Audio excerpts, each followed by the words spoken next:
What's cracking, everybody? Welcome back to the channel. New video. Today is Memorial Day, and I know that it's supposed to be a holiday where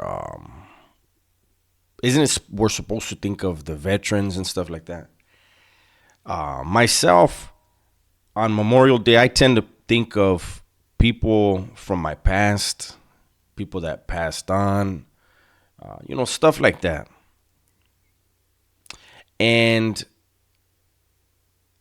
today, because of that, I think that's the reason why I struggled on what am I going to put out today. Because I kept thinking, man, I should really put out something funny today. But my mind kept going back to people that are behind the walls or people that I met behind the walls. And today I decided this video, I want to talk about an individual that I met and did time with in Pelican Bay Beef Facility. And let's just see where the story goes, right? Let's see how you guys like it. So I wound up in the building with this guy, right? And he's an OG black dude. He was already in his 50s. And there was something about him where I used to actually look out for the dude. Like, hey, Holmes, you good, man? You need some sopas? Because I noticed that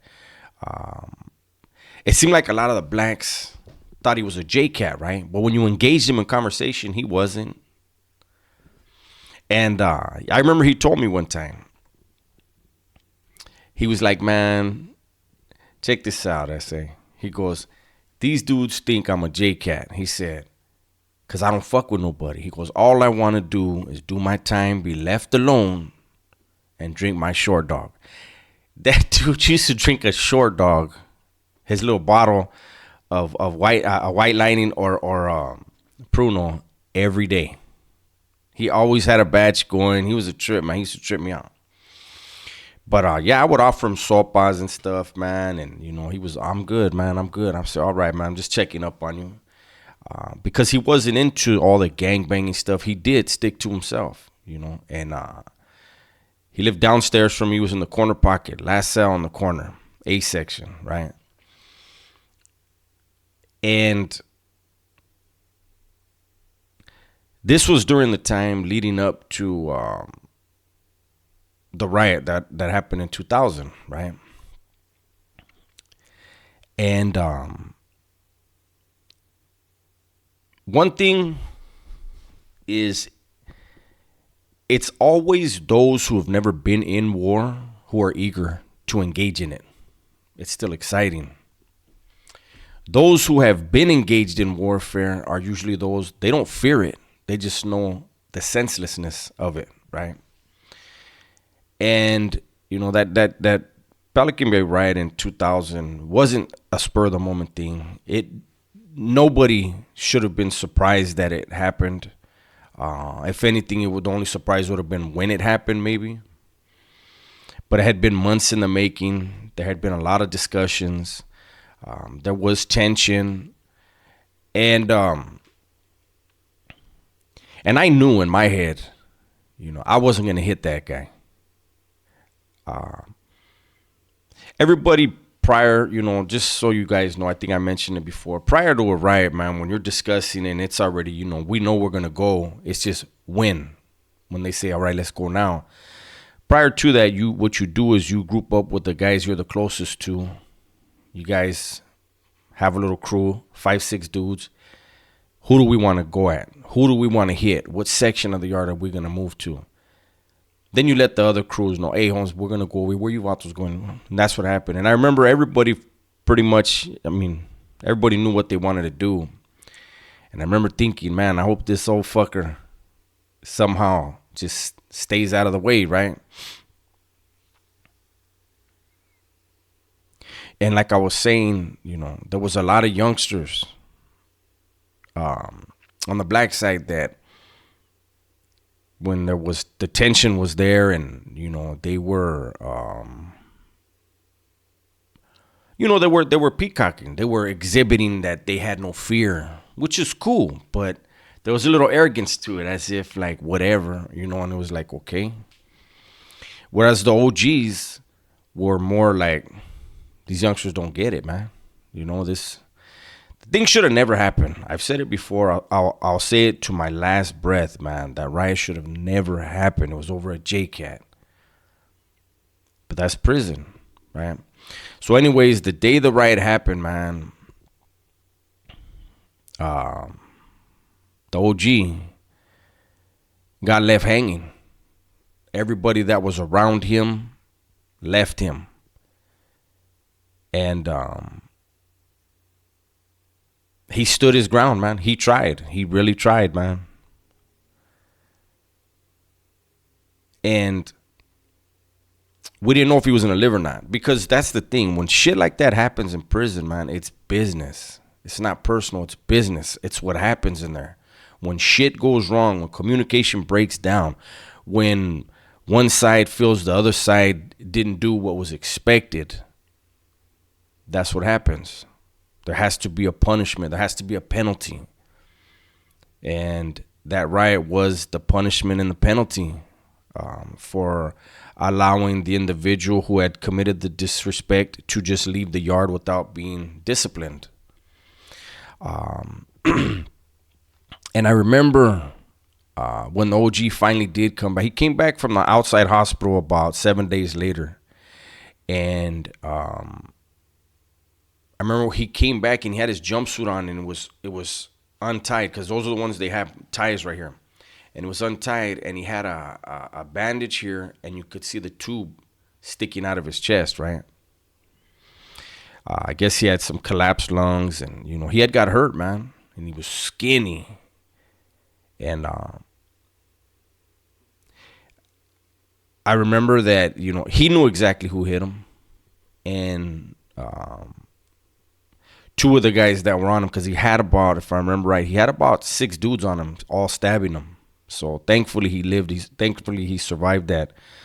But 2 of them happened to be cellies, and he knew who they were. And when he entered the section, he pointed at him and winked like, "You did that," right?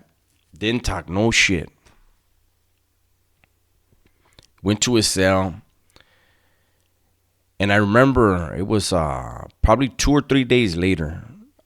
First of all, let me say this. He had a youngster for a cellie that was a JCat. And his cellie was from the Bay Area, right? Very loud.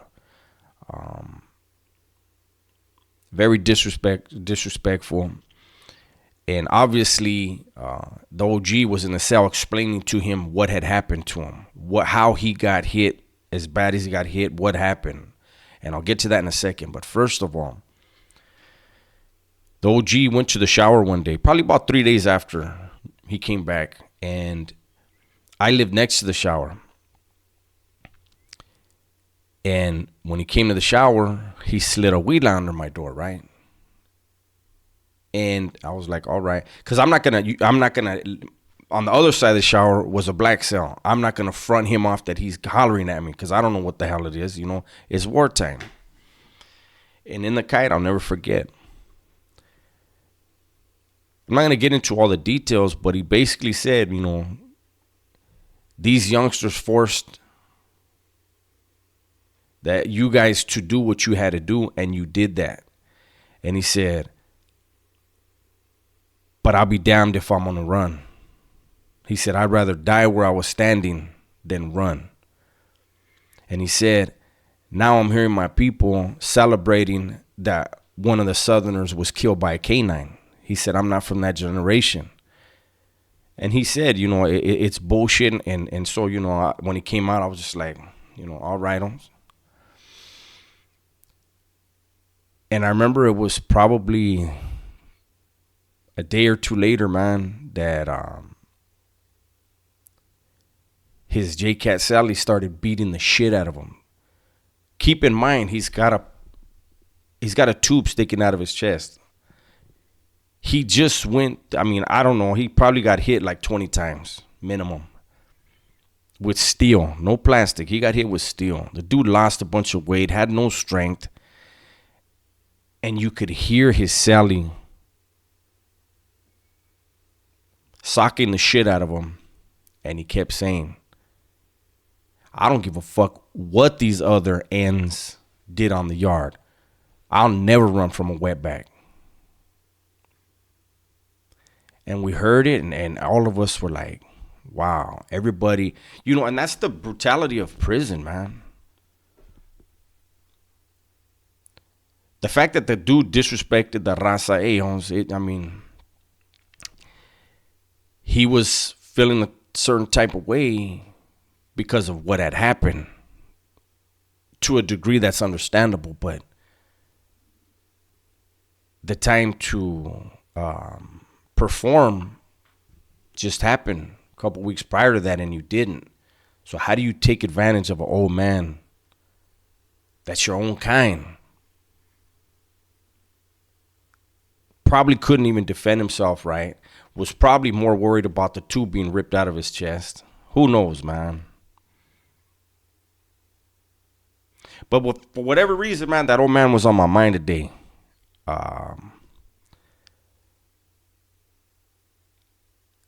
Hopefully he's still alive. Hopefully he's doing well. Hopefully he got out of prison. I don't know if this is a story that would be interesting to anyone, but these are the kind of things that I have in my memory. I don't just think of the raza that are left behind. I don't just have the memories of what raza did. This was a good dude, man, an OG black dude. He had been doing time since probably the early 80s, man. All he wanted to do was do his time and drink his short dog. But because other people couldn't handle their business, he was almost murdered on the yard. And then when he confides in his cellie that everybody he thinks are his friends and down with him and for him are going to leave him hanging the way they did him, that dude couldn't soak that up and instead took it out on a sick man, on a weak, physically weaker individual. Anybody thinking this criminal lifestyle and this prison lifestyle is flying, there's just another glimpse of the reality of it. You guys know when I tell a story about prison, man, I need to have something for you guys to think of. I don't tell these stories to glorify it, because there's nothing glorious about being in prison. That's why it blows my mind, people that are out here and still trying to hold themselves to prison standards. I feel like they would still be in prison if they did that 100%, but that's just me. So there's my story, man. There's the video for today. Hopefully you guys enjoyed it. Everybody, please be safe, be smart, and tell the ones you love that you love them. I'm out.